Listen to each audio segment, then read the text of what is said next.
बता दें कि पुलिस ने 10 दिन की कस्टडी की मांग की है। ये बेहद परेशान और हैरान करने वाली खबर है कि ऐसे मामले में रिपोर्टर की 10 दिन की कस्टडी की मांग की गई है। रिपोर्टर बांग्ला के रिपोर्टर की 10 दिन की कस्टडी की मांग की गई है, जैसे कि वो बहुत ही जघन्य अपराधी हो। हालांकि हमें इंतजार करना होगा कि अदालत इस मामले को कैसे लेता है, क्योंकि अदालत के सामने सब कुछ है। किस तरह से अवैध तरीके से गिरफ्तारी हुई है, 10 दिन की कस्टडी की मांग करके फिर एक बार साबित कर दिया है कि कैसे परेशान और प्रताड़ित करने की कोशिश की जा रही है। 10 दिन की कस्टडी आखिर किस बिना पर मांगी गई? आखिर क्या पूछना चाहते हैं अधिकारी? आखिर क्या जानना चाहते हैं अधिकारी? जिस तरीके से संतू पान की अरेस्टिंग की गई है, कस्टडी का मतलब ये कि जैसे किसी ने बड़ा अपराध कर दिया हो, उससे आपको बहुत जानकारियां लेनी हो, उससे पूछताछ करनी हो। लेकिन एक ऐसा पत्रकार जो अपना काम कर रहा था, संदेश खाली का सच दिखा रहा था, संदेश खाली की महिलाओं का दर्द सामने ला रहा था दुनिया के, ऐसे में इसको अरेस्ट किया जाता है। इसके बाद अब 10 दिन की कस्टडी मांगी जा रही है। 10 दिन की कस्टडी का मतलब क्या है, मकसद क्या है, मायने क्या है, ये अपने आप में सवाल बना हुआ है। और बात सही हो कि सोहेल हमारे साथ जुड़ गया। सोहेल, बड़ी अजीब सी बात है ये 10 दिन की कस्टडी। वो कौन सा अपराध ऐसा कर दिया है, कौन सा बहुत ही हीनियस क्राइम कर दिया है जिसके लिए 10 दिन की कस्टडी चाहिए? आपको लगता है कि कोर्ट में ये बात टिकने वाली है? अरे इरफान, इधर आओ ना। और सुजाता, बड़ी बात यह है कोर्ट में ये नहीं टिकेगा। हम इस वक्त देश की राजधानी दिल्ली में जो प्रेस क्लब ऑफ इंडिया है, जहां पूरे देश के बड़े पत्रकार आते हैं, वो सारे पत्रकार आज हमारे साथ मौजूद हैं। पत्रकारों में रोष है, पत्रकारों में गुस्सा है कि देश का संविधान देश की प्रेस को ये आजादी देता है कि वो रिपोर्टिंग कर सके, वो लोगों तक सच पहुंचा सके। उस प्रेस पर बंधक लगाना, उस प्रेस को बांधने की कोशिश करना, उस प्रेस को जेल में डालने की कोशिश करना, ये बंगाल में हो रहा है।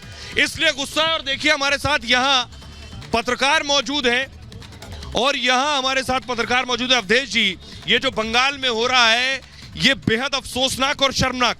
नहीं, अफसोसनाक नहीं है, ये तो एक फासिस्ट हिंसा की तरह है। ये एक पत्रकार को उसकी ड्यूटी करते हुए जिस ढंग से उसकी अरेस्टिंग हुई है, जो वीडियो आया है, ये ममता बनर्जी सरकार को शर्म से डूब मरना चाहिए। ममता बनर्जी सरकार अगर इस आधार पर कार्रवाई कर रही है कि कोई पत्रकार उनके अनुकूल बात नहीं कर रहा है और पुलिस प्रशासन उसको उठा के जेल में बंद कर रहा है, तो इसके ये तो फिर एक नई अभिव्यक्ति की आज़ादी की एक नई लड़ाई है। तो इस कारण से हम सब लोगों ने तय किया है कि पहले तो इसका आज एक सांकेतिक विरोध प्रदर्शन करेंगे।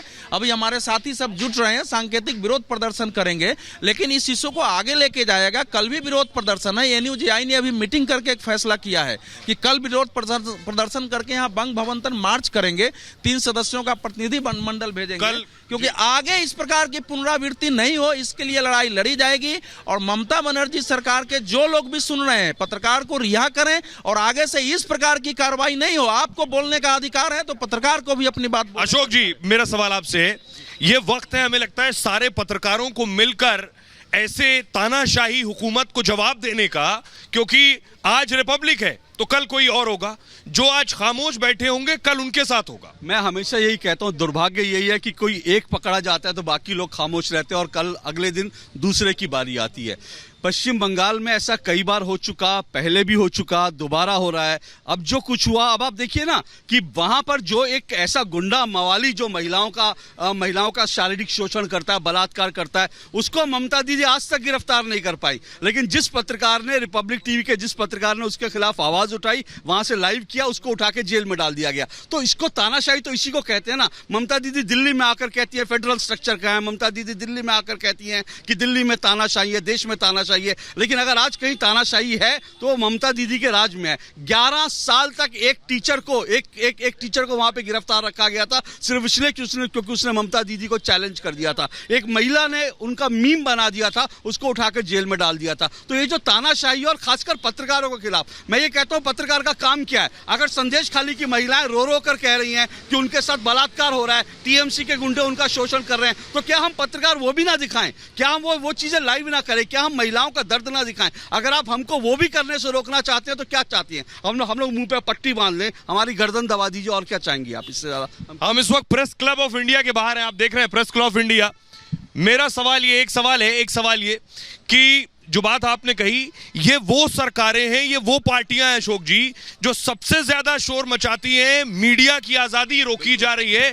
अब इन्हें अपने राज्य में क्या हो रहा है ये क्यों नहीं दिखता? देखिए, यही तो सबसे बड़ा दुर्भाग्य। और मैं फिर कहता हूं, मैं अभी हम लोग यहाँ भी प्रेस क्लब के सामने खड़े, मैं उम्मीद करता हूं ये प्रेस क्लब में अंदर भी यहाँ पे जो लोग पत्रकार बैठे वो भी बाहर आएंगे और इसके खिलाफ आवाज उठाएंगे। मुझे हैरानी होती है कि ये जो पत्रकारों से जुड़ी संस्थाएं हैं वो इतनी सेलेक्टिव कैसे हो सकती है। आपने एडिटर्स गिल्ड ऑफ इंडिया का कोई ट्वीट नहीं देखा होगा क्या? रिपब्लिक टीवी का पत्रकार वो पत्रकार नहीं है क्या? आप ये देखकर कि कौन सा पत्रकार किस खांचे में बैठा है उसको देखकर आप विरोध करेंगे तो ये बड़े शर्मनाक बात है। तो मैं प्रेस क्लब से, एडिटर्स गिल्ड से, इन सबसे उम्मीद करता हूं कि सब बोले, क्योंकि आप लोग पत्रकार और मीडिया की आजादी के लिए आप बोलते हो ना। आप न्यूयॉर्क टाइम्स में खबर छपवाते हो कि भारत में बोलने की आजादी नहीं है, भारत में अभिव्यक्ति की आजादी नहीं है, तो बंगाल में अभिव्यक्ति की आजादी नहीं है, बंगाल में पत्रकारों को आजादी नहीं है। तो आइए हमारे साथ आवाज उठाइए, बोलिए कि बंगाल में इस तरह से अत्याचार हो रहा है पत्रकारों पर।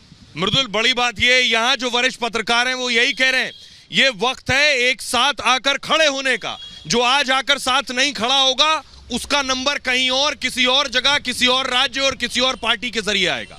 बिल्कुल। और सोहेल, आज बात है महिलाओं की, आज बात है उनके सम्मान की। आज महिलाओं ने जो दर्द झेला है वो दुनिया के सामने जब हम लेकर आ रहे थे तो हमारी आवाज दबाने की कोशिश की गई है, लेकिन ये आवाज दबेगी नहीं। और आज प्रेस क्लब के सामने से यही कहा जा रहा है कि ममता बनर्जी की सरकार, उनका प्रशासन कब तक लोगों के मुंह बंद करेगा, आज यही देखना है, कब तक सच से भागेगा। और सलोनी, यही हम कह रहे हैं, जब महिलाओं की बात आती है, उनके अधिकारों की बात आती है, तो आखिर क्यों उनका प्रशासन आंखें मूंदे बैठा हुआ है? सबसे बड़ी बात है कि माँ, माटी और मानुष की बात करती है, ममता के अंदर जरा भी ममता नहीं है किसी के लिए। संदेश खाली तो वो पहुंच नहीं पाई, और जब हमारे सहयोगी वहां पहुंचकर वहां की सच्ची तस्वीरें दिखाने लग गए तो ये बौखलाहट सिर्फ इसलिए हो रही है मृदुल, दर्शक ये समझें कि सच्चाई जब हम दिखा रहे हैं तो उनको चिंता हो रही है कि बंगाल का जो असली चेहरा है, जिस तरह का गुंडा राज वो लेकर चल रही है, जंगल राज, वो दुनिया के सामने आ रहा है। और यही वजह कि वो नहीं चाहती कि रिपब्लिक भारत हर वो तस्वीर दिखाए, लेकिन रिपब्लिक भारत डरता नहीं है, न झुकता है, संघर्ष के लिए जाना जाता है, संघर्ष करता रहेगा। बिल्कुल। और लोग भी हमारे साथ हैं। इरफान, जरा लॉन्ग फ्रेम में तस्वीर दिखाइए, आप क्या कहना चाहेंगे? देखिए, संदेश खाली का सच दिखाने की संतू पान को सजा मिली है, और ये सच आगे कभी भी नहीं रुकने वाला है, क्योंकि रिपब्लिक ना कभी झुकाता, ना कभी झुकाया, ना कभी झुकेगा,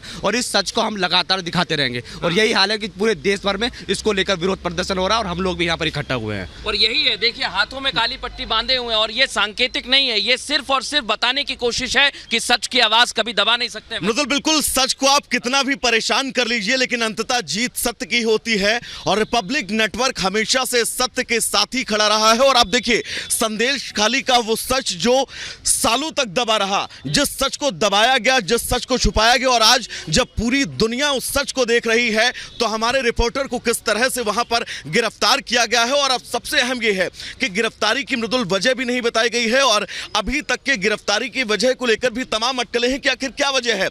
आपने अगर हमारे संवाददाता को गिरफ्तार किया गया है तो आप कोई जायज वजह बताइए, लेकिन वहां की सरकार मौन है, और यकीन मानिए मृदुल, ये मौन इस सरकार के अंत का कारण बनेगा। और ये